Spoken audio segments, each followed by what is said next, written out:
So now we're deep into the Cove Forest, and where we're starting to see a lot of plants that we're interested in as medicinals. Something that just came up and started blooming in the last couple of weeks. So it was actually sort of early this year, early April and mid-April, was the blue cohosh. So this is Caulophyllum thalictroides, very common plant in the deep deciduous Cove Forest. You can see that it has a really distinctive growth habit. First of all, it comes up with one straight branch, and then it forks, and then at the end of each fork are individual leaflets. Blue cohosh and black cohosh both have that characteristic, the way they grow. And blue cohosh has a very smooth stem, and you probably can't see it, but when I'm rubbing the stem, there's a little bit of a bluish green film on the plant that's coming off as I rub it. There's no hairs on the stem, it's very smooth, and it has a growth habit that, looking at it from the angle, you can see that it's horizontal. All the leaves are on a horizontal plane. And one of the reasons that we see a lot of plants like the Trillium and this and all sorts of things that are behind me on this hillside with that kind of a growth characteristic is because there's so much shade here. So every plant has to arrange its leaves in such a way that it can get the maximum amount of sunlight. And with blue cohosh, which is kind of a mid-sized plant, it's not one of the really little plants in the forest, like some of the other ones we've looked at, like the dwarf ginseng and the toothwort, is a little higher up, but it takes full advantage to grow this way. There's a little bit of a flower stalk right here on the top of this plant, and a few tiny little yellow-green flowers still clinging to it. This plant came up and bloomed very early this year because we had a lot of really warm weather in early spring. And usually we wouldn't see this in bloom until sometime in May. Blue cohosh is often confused with another plant that I'm going to show you in a minute, which is called meadow rue. And meadow rue has a very similar kind of leaf. And if you look at the leaf of blue cohosh, you see that unlike other plants around me that have all the leaves are the same shape and mostly the same size, the shapes of the leaves on a blue cohosh vary dramatically. There's about 4 different types of leaf shapes on this plant. It also has a different color on the back of the leaf. So when I turn the leaves over here and compare them to the top, let me just get them lined up for you here, you can see that there's a big contrast between the top of the leaf and the bottom of the leaf in terms of the color of green.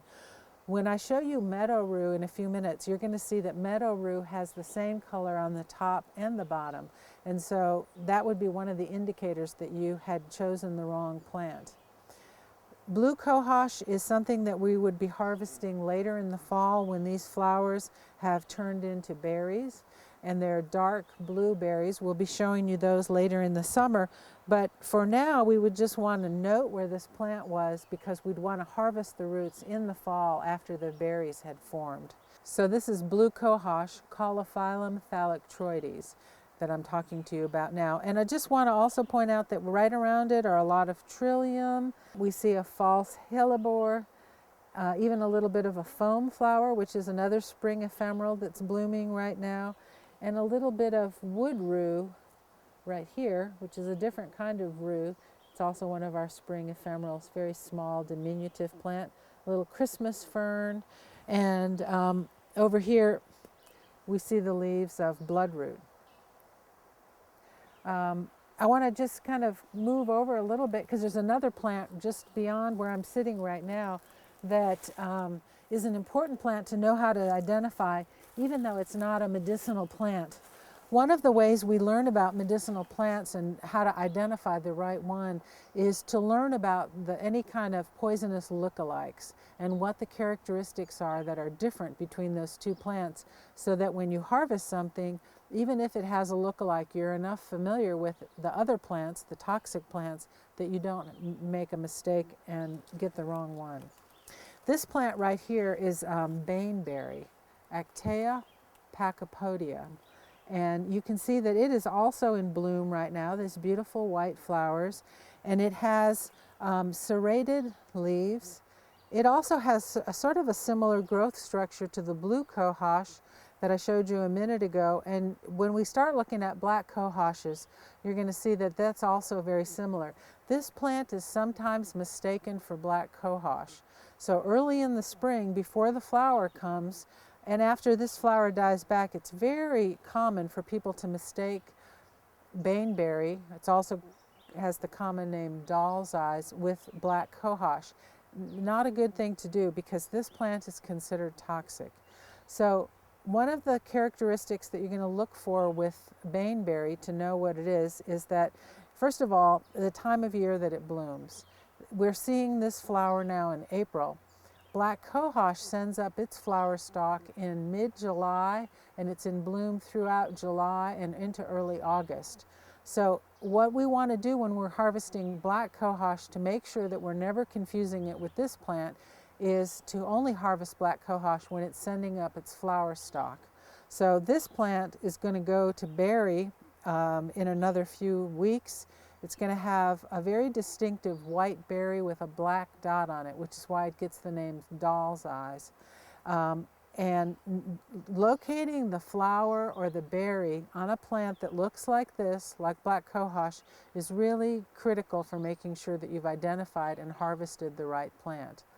With black cohosh, like blue cohosh that I just showed you a few minutes ago, we're looking at the roots.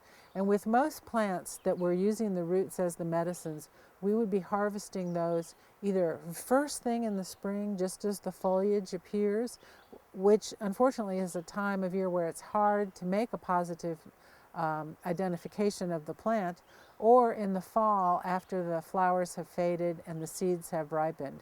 So with black and blue cohosh, those are both plants that I harvest in the fall when I can positively identify them by their seed pods.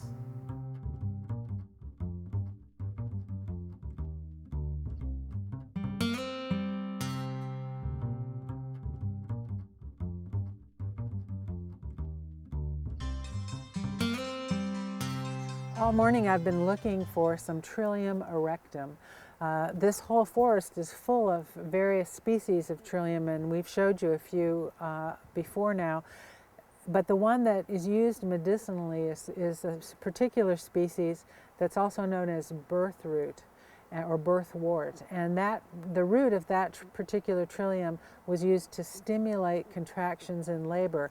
And I'd seen a bunch of them here this morning in bud, but just now, sitting down for a minute to tie my shoe, I looked over and I found one that was in bloom. So I wanted to show it to you.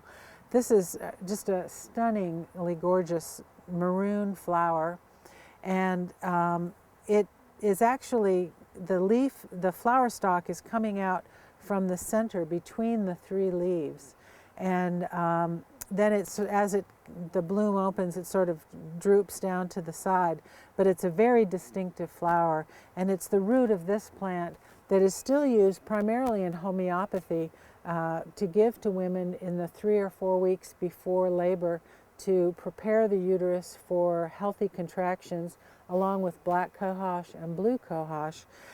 So a skilled herbal midwife would know how to use this plant to judiciously encourage uterine contractions in labor. But for us, we can just enjoy that it's one of the most stunning ephemerals in the forest this time of year.